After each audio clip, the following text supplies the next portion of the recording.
जय भीम साथियों,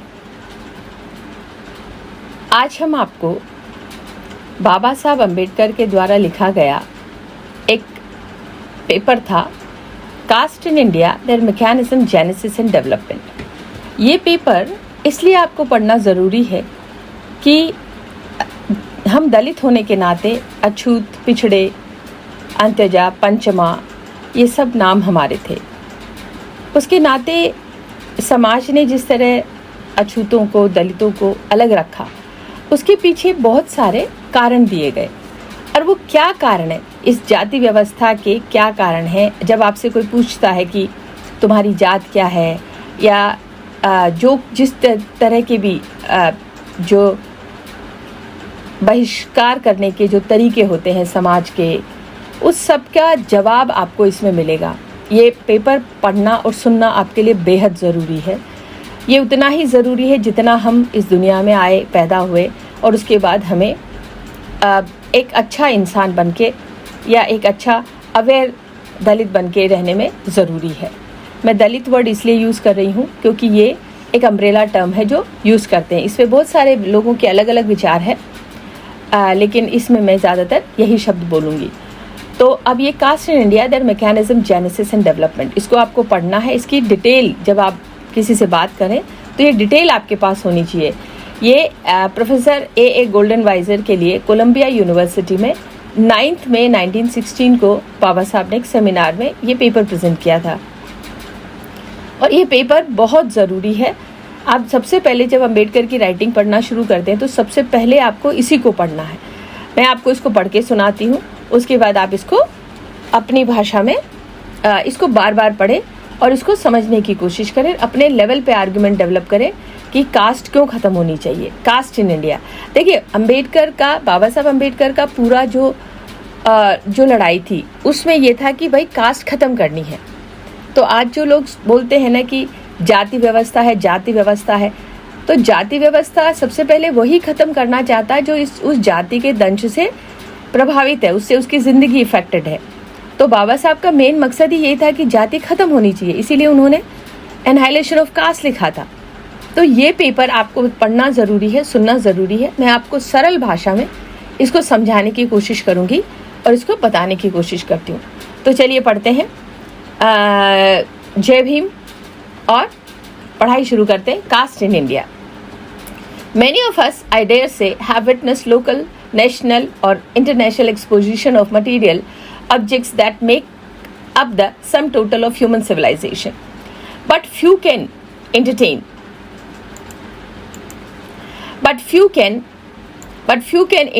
the idea of there being such a thing as an exposition of human institutions. Exhibition of human institution is a strange idea.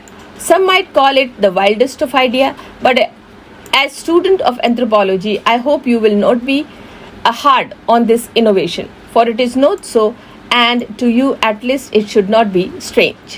You all have visited, I believe, some historic places like the ruins of Pompeii and listened with curiosity to the history of remains as flows from the glib tongue of the guide. In my opinion, a student of anthropology, in one sense at least, is much like the guide. Like this stereotype, like his prototype, he holds up perhaps with more seriousness and desires for self-instruction. The social institutions to view with all the humanly possible, and inquires into their origin and function. Most of our fellow students in this seminar, which concern itself with the primitive versus modern society, have ably acquitted themselves along these lines by giving lucid exposition of the various institutions, modern or primitive, in which they are interested. It is my turn now this evening to entertain you as best I can with the paper Caste in India. So आपको जब कभी भी reference देना है तो आप simply cast in India भी बोल सकते हैं। उसके अलावा पूरा टाइटल है caste in India, their mechanism, genesis and development. ये बहुत ही सिग्निफिकेंट पेपर है जो हमें याद रखना है और जो हमें इसके साथ हमें रेफरेंस लेना है।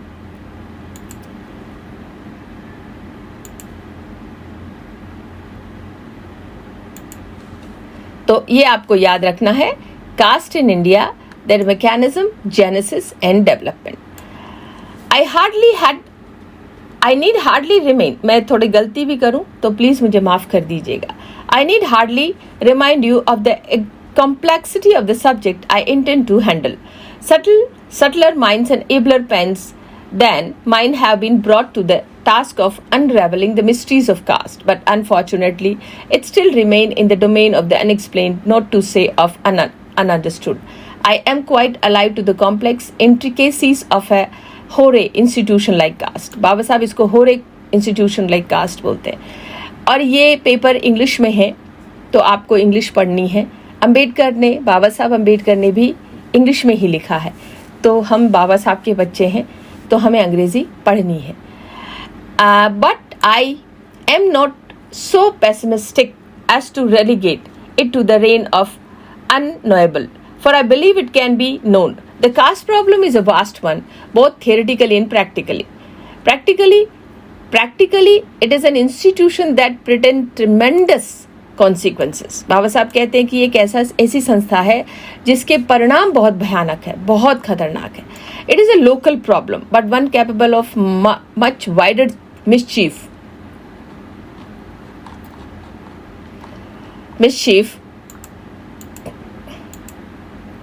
For as long as caste in India exists, Hindu will hardly intermarry or have any social intercourse with outsiders.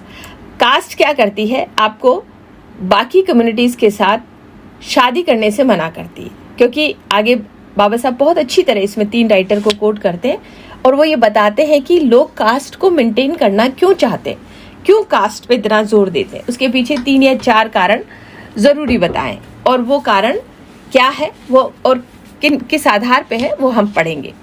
तो आपको ये देखना है कि बाबा साहब इसमें कहते हैं कि ये इतना एक ऐसा है, तो ये लोकल इंस्टीट्यूशन, कास्ट जो है एक छोटी जगह गांव से शुरू होता है, लेकिन ये अब ये पूरा का पूरा यूनिवर्सल है, और इसके जो परिणाम है होरे इंस्टीट्यूशन लाइक कास्ट है ना, जिसके परिणाम बहुत भयानक होते हैं, बहुत भयानक है। And if Hindus migrate to other region on earth, Indian caste would become a world problem. Theoretically, it has defied a great many scholars who have taken up themselves as a labor of love to dig into its origin. तो अब ये क्या है कि बाबा साहब कहते हैं कि इसमें कास्ट में इंटरमैरिज मना है। आप अपनी जाति में ही शादी करेंगे, और क्यों करेंगे जाति में शादी, उसके कुछ कारण बताएं।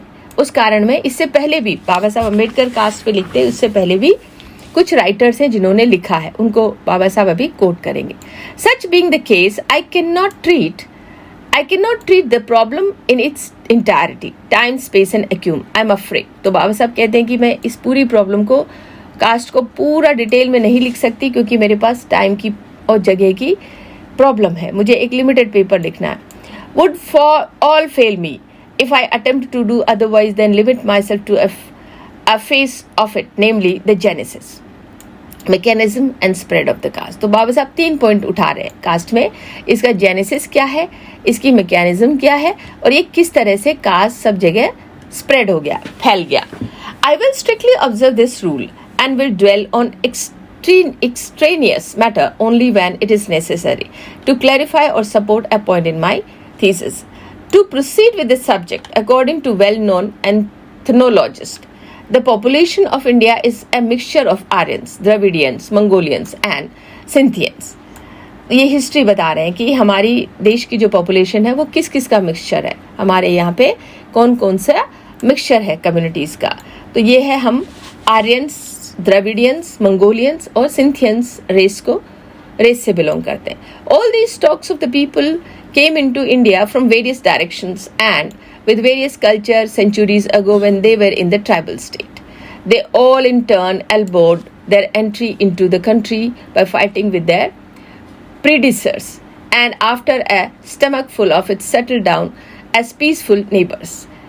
तो मैं पढ़ रही हूँ, मुझे हर चीज़ समझाने की ज़रूरत नहीं है, आप लोग स्कॉलर हैं, पढ़े लिखे हैं सभी लोग, और हमारे समाज में तो पढ़ाई लिखाई पे बहुत ध्यान दिया जाता है। तो मैं समझती हूँ कि हर लाइन को समझाना ज़रूरी भी नहीं है, क्योंकि मुझसे भी ज़्यादा अच्छी समझ आपकी हो सकती है। अतरो का, अब इसमें एक पॉइंट हमें याद रखना है कि ये बहुत ही होरे इंस्टीट्यूशन है, ये वाला पॉइंट आपको याद रखना है। दूसरा आपको ये याद रखना है कि ये एक लोकल प्रॉब्लम से शुरू होकर के यूनिवर्सल बनता है, और इसके 3 पॉइंट्स हमें फिर याद रखने कि इसके जेनेसिस क्या है, मैकेनिज्म क्या है, और ये किस तरह से पूरी दुनिया में फैल गया है। और जो हमारा इंडिया के जो हम एथनोलॉजिकल पॉपुलेशन की स्टडी करें तो उसमें आर्यन मिलेंगे, द्रविडियन रेस मिलेगी, मंगोलाइट्स हैं एंड सिंथियंस हैं। दो constant contact and mutual intercourse, they involve a common culture that spearhead their distinctive culture. It may be granted that there has been a thorough amalgamation of the various stocks that make up the people of India, and to travel from within the boundaries of India, the East present a marked contrast in physique and even in color to the West. तो जब east और waste में आते हैं तो लोगों में किस तरह से कलर का, उनकी हाइट का, फिजिक का, सबका फर्क आ जाता। And does the south to the north, but amalgamation can never be sole criteria of homogeneity as predicted by any people. Ethnically, all people are heterogeneous. It is the unity of the culture that is the basis of homogeneity. Taking this for granted, I venture to say that there is no country that can rival the Indian peninsula with respect to the unity of its culture. It has not only a geographic unity, but it has over and above all a deeper and much more fundamental unity. The indubitable cultural unity that covers the land from end to end. But it is because of this homogeneity that caste becomes a problem so difficult to be explained. If the Hindu society were a mere federation of the mutually exclusive unit, the matter would be simple enough. But caste is a parceling of an already homogeneous unity. And explanation of the genesis of caste is explanation of this process of parceling. Before launching into our field of inquiry, it is better to advise ourselves regarding the nature of a caste. I will therefore draw upon a few of the best students of the caste for their definitions of one. ये paragraph मैंने read किया है और मैं समझती हूँ कि आप मुझसे ज़्यादा अच्छे स्कॉलर हैं, आप इसको मुझसे ज़्यादा बेहतर समझा सकते हैं। वैसे बहुत सिंपल है ये।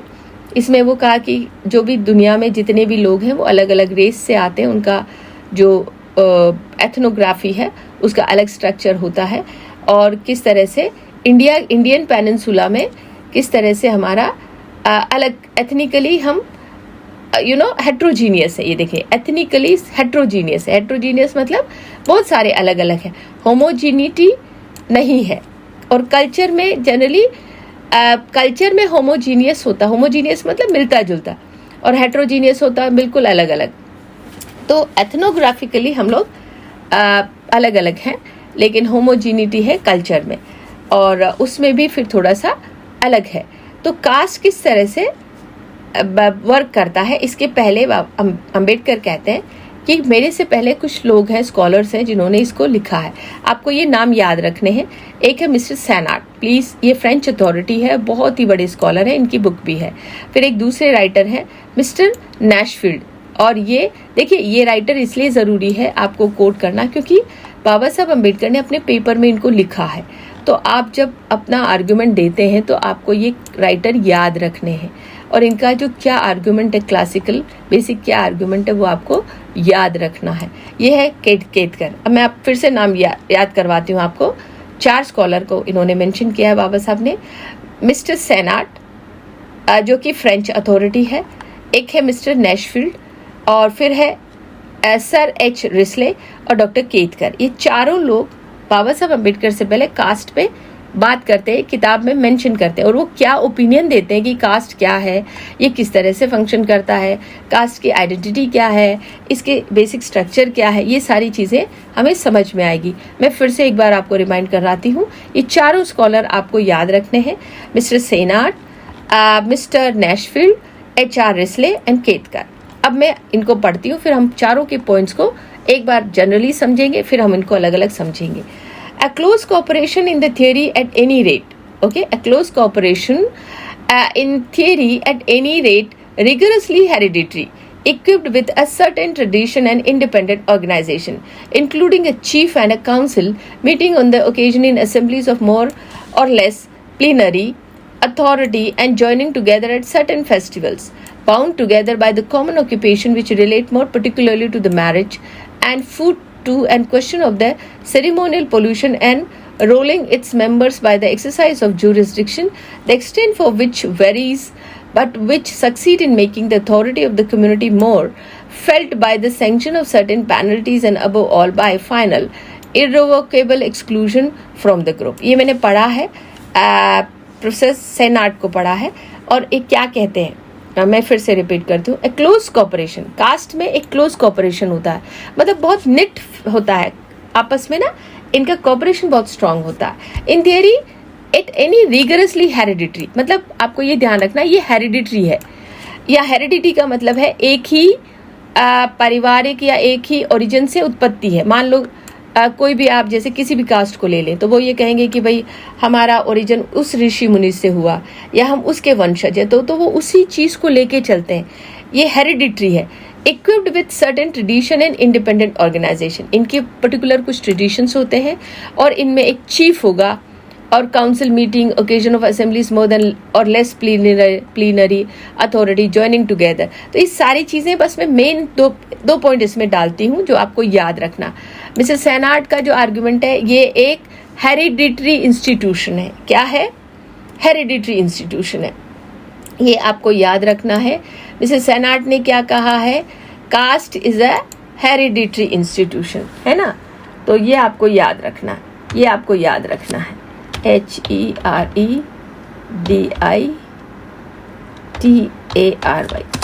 तो ये है मिस्टर सेनाट, ठीक है, ये आपको याद है. मिसेस सेनाट ने कास्ट को एक हेरिडिटरी इंस्टीट्यूशन बोला है. क्या बोला है? Hereditary institution. तो ये हमें याद रखना. मिसेस सेनाट के हिसाब से कास्ट एक हेरिडिटरी इंस्टीट्यूशन. हेरिडिटी का मतलब है वो एक पर्टिकुलर ओरिजिन ढूंढते हैं कि भाई हमारा जन्म इन ऋषि से हुआ, इस मुनि से हुआ, ये हमारे वंशज थे, और उसी को तो वो कास्ट में किसी और को इंक्लूड नहीं करेंगे. उस परिवार में वो उसका जो जीनियोलॉजी होगा ना, जो फैमिली ट्री बनता है, उस फैमिली ट्री में उसी ब्लड ग्रुप को या उसी फैमिली की जो यहाँ पे आके कास्ट में प्योरिटी और पोल्यूशन का जो नोशन आता ना, जिसमें कि भाई हम ज़्यादा शुद्ध हैं, आप कम शुद्ध हैं, वो सारी चीज़ यहाँ हेरिडिटरी में आपको रिफ्लेक्ट हो जाएगी. तो आप जब भी सेनाट को याद करेंगे हेरिडिटी की याद करेंगे, और ये आपका एक स्ट्रॉन्ग आर्गुमेंट बनता है. नेक्स्ट है mister नैशफील्ड. Mr. Nashville defines a caste as a class of community which disowns any connection with any other class and can neither intermarry nor drink. अब यहाँ पे जो मिस्टर नैशफील्ड है उनका आर्गुमेंट है कि ये इंटरमैरी नहीं करते, दूसरी जाति में विवाह नहीं होता है. तो ये है मिस्टर NESFIELD, है ना. मिस्टर नैशफील्ड कहते हैं नो इंटरकास्ट मैरिज. ठीक है, ठीक है. तो यहाँ पे इंटर मैरिज नहीं होती, दूसरी कम्युनिटी में शादी नहीं होती है. नैशफील्ड का आर्गुमेंट है नो इंटर मैरिज. ओके, तो पहला आर्गुमेंट हमारा था मिसेस सेनाट का हेरिडिटरी है, सेकंड नैशफील्ड का है इंटरमैरिज, और तीसरा हमारा बनेगा एच रिश्ले. बाकी आर्गुमेंट भी है लेकिन वो अभी इस प्रेजेंट सर्कमस्टांसेस में इतने पावरफुल नहीं है. बाकी आप पढ़ेंगे, आपके सामने पेपर है और मैं कोशिश करूंगी इसका लिंक भी डिस्क्रिप्शन में दे दूं. तो आपके पास पेपर है, आप इसको कई और तरह से इंटरप्रिटेशन दे सकते हैं. कुछ फैक्ट्स हैं जो नहीं बदलते हैं और जो हमें वैसे ही लिखने होते हैं. अब अगले स्कॉलर हमारे sir H Risley. Okay, sir H Risley. अब ये है H Risley. Sir H Risley, a caste may be defined as a collection of families or a group of families bearing common surname. देखिए ये ध्यान रखना है, Risley ने कहा है कॉमन सरनेम. तो रिस्ले का आर्गुमेंट क्या हो गया? HRISE सॉरी RISLA है ना। रिस्ले का आर्गुमेंट क्या रहा? RISLA, रिस्ले का आर्गुमेंट क्या है? इनका कॉमन सरनेम होता है, ठीक है। तो कास्ट में ये चीजें हैं कॉमनली। मिस नेशविल बोलते हैं कि इंटरमैरिज नहीं होती, रिस्ले बोलते हैं कॉमन सरनेम है, और सेनाट ने हेरिडिटी बता दिया, ठीक है। आगे बढ़ते हैं, चलिए अब उसके बाद हम आगे बढ़ते हैं।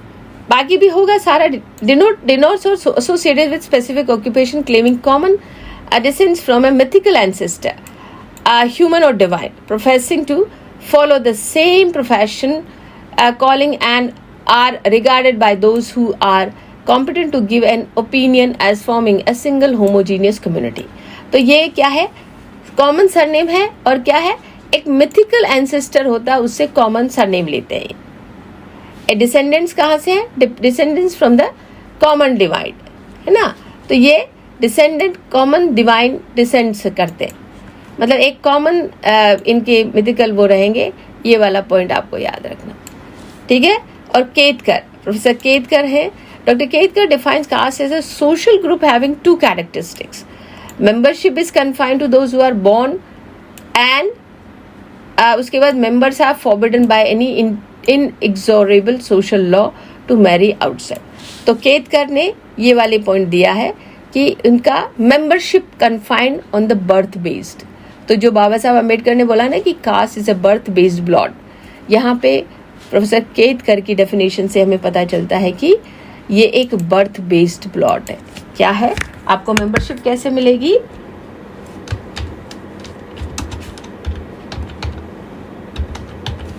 मेंबरशिप कैसे मिलेगी? Birth based.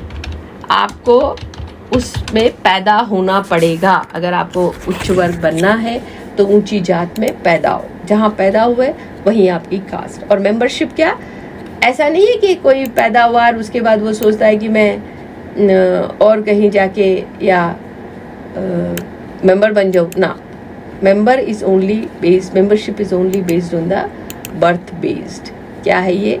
You have to be confined a member include membership is confined to those who are born of a members, और उसमें आपको forbidden है किसी भी outside marriage में, you cannot marry outside. Okay, so these are the facts which we need to remember. So this is how, these are the strong argument हम इसमें दे रहे हैं। और स्ट्रॉन्ग आर्गुमेंट में ये कि कास्ट किस तरह से डिफाइन होती है।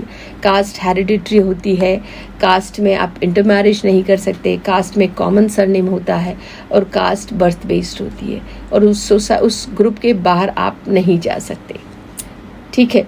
Now to review this definitions is of great importance for our purpose. It will be noticed that taken individually, the definition of three of the writers include too much or too little. None is complete or correct by itself, and all have missed the central point in the mechanism of the caste system. बाबा साहब कहते हैं कि ये सारी definitions है, लेकिन इनमें एक central point missing है, एक complete नहीं है, central point missing है जो इनकी mechanism और genesis को नहीं बता पाता। So there mistakes lies in trying to define caste as an isolated unit itself and not as a group within. तो बाबा साहब कहते हैं कि इसमें इस सारी definitions में caste को एक isolated group बताया, but ये एक जो आइसोलेटेड यूनिट बताया, आइसोलेटेड यूनिट ऐसा नहीं है। ये एक ग्रुप है, एक कम्युनिटी है जो कैसे डिफाइन होती है, and definite relations to the system of the caste as a whole, yet collectively all of them are complementary to one another, each one emphasize what has obscured to the other by way of criticizing. Therefore, I will take only those points common to all castes in each of the above definitions, who are regarded as particularities of caste and evaluated them as such. To start with Mr. Senat, he draws attention to the idea of pollution, okay, a characteristics of the caste. तो जो आपने देखा होगा ना बाबा साहब की रीराइटिंग्स में बार बार ये आता, प्योरिटी, पोल्यूशन, और रेस के साथ भी ये बात जुड़ी हुई है। तो ये क्या है? प्योरिटी और पोल्यूशन का जो नोशन है ना, प्योरिटी एंड पोल्यूशन, ये भाई ये अछूत है, ये गंदे हैं, इम्प्योर हैं, और जो सवर्ण है, ये जो सारे नोशन आते हैं, ये बाबा साहब यहाँ बता रहे हैं। मैं फिर से पढ़ती हूँ। To start with mister Senart, it draws attention to the idea of pollution as characteristics of the caste. With regard to this point, it may be safely said that it is by no means a particularity of the caste as such. It usually originates in priestly ceremonialism and is a particular caste of a general belief in purity. Consequently, तो क्या है, cast में क्या होगा, कुछ pure है, कुछ impure है। जो सो कॉल्ड उच्च वर्ग है उन्हें प्योर कहा गया है, जो सो कॉल्ड लोअर वर्ग है उन्हें इम्प्योर कहा गया है। तो ये जो डेजिग्नेशन दिया गया है, तो जो सो कॉल्ड लोअर कम्युनिटी है, दे डोंट एग्री, है ना। नाउ द क्वेश्चन इज कि किसने कहा, क्यों कहा, कब कहा, किस लिए कहा। तो it is not been taken easily, people are rejecting it, it has been rejected by lot of theories. Consequently, it is necessary. Connection with the caste may be completely denied without damaging the working of the caste. The idea of pollution has been attached to this institution of caste only because the whole caste that enjoy the highest rank in itself, priestly caste. While तो अब इसमें caste system में क्या है, जो highest rank है वो priestly caste का, ब्राह्मण्स, है ना। highest किसको दिया है इसमें, ब्राह्मण्स को। तो उसमें कि किसी को हाईएस्ट दे दिया, किसी को लोएस्ट दे दिया। तो जिनको लोएस्ट दिया है, they objected, question it. While we know that priest and purity are old associate. तो प्योरिटी किसके साथ जुड़ी हुई है, प्रीस्ट के साथ। जो प्रीस्ट है, जो ब्राह्मण है, वो प्योर है, और जो प्रीस्ट नहीं है, ब्राह्मण नहीं है, वो इम्प्योर है। वी में okay, so we may therefore could that the idea of pollution is a characteristics of the caste only so far as caste has religious flavor. तो idea of pollution जो है ये है caste का main. Mr. Nashfield in his way dwells on the absence of messing with those outside the caste as one of its characteristics. In spite of the newness of the point, we must say that Mr. Nashfield has mistaken the effect for the cause. Caste being a self-enclosed unit naturally limits social intercourse. तो cast क्या है, ये आपका एक social intercourse या social intermingling को मना करती है, प्रोहिबिट करती है। It's Mr. Nashfield on his way dwelled that the absence of the messing up with those outside the caste one of the characteristics. दूसरी जात में मिक्स नहीं होना, ना उनसे शादी करना, ना उनके साथ खाना खाना. In spite of newness of its point that Mr. Nashfield has mistaken to effect the caste cause. Caste being a self-enclosed unit naturally limits social intercourse. Society में intermixing नहीं होती. That's why still we have very less inter-religious marriages, inter-caste marriages, including messing, etc. to member within it. Consequently, this absence of messing out with outsider is not due to positive prohibition, but is a natural result of caste, that is exclusiveness. No doubt this absence of messing, originally due to exclusiveness, acquired the prohibitory character of a religious injunction, but it may be regarded as later growth. Sir Risley make no new point deserving for special attention. So Mr. Risley का purity और pollution ये point आपको याद रखना है. What is that? Risley no, Mr. Nashfield का पढ़ रहे हैं हम. Mr. Nashfield, Mr. N-E-S Nashfield है, F-I-E-L-D, Nashfield का है purity and priest. तो P-R-I-E-S-T, ओके. तो प्रीस्ट के साथ प्योरिटी जोड़ दी, मतलब हाईएस्ट कास्ट है वो हाईएस्ट प्योर है, और जो हाईएस्ट नहीं है वो इम्प्योर है. That's what the objection is that. तो अभी हम इस वीडियो को यहीं समाप्त करते हैं, और मैं अपने साथियों से, सभी लोगों से गुजारिश करूँगी आप इसे अपनी तरह से पढ़ें. ये एक शुरुआत है, और आपको हमें खुद ही पढ़ना है, खुद ही समझना है, और वो फैक्ट्स हमें याद रखने हैं. आप किसी भी फील्ड में हैं, आप कोई भी बिजनेस करते हैं, कोई भी जॉब है, कोई भी एज है, ये एक बेसिक नॉलेज है जो हम सभी को आना चाहिए। Across humanity we need to know what is this basic fundamental about caste is that. If you understand this caste system so well, it would be very easy to defend yourself. Jai Bhim, Jai Bharat.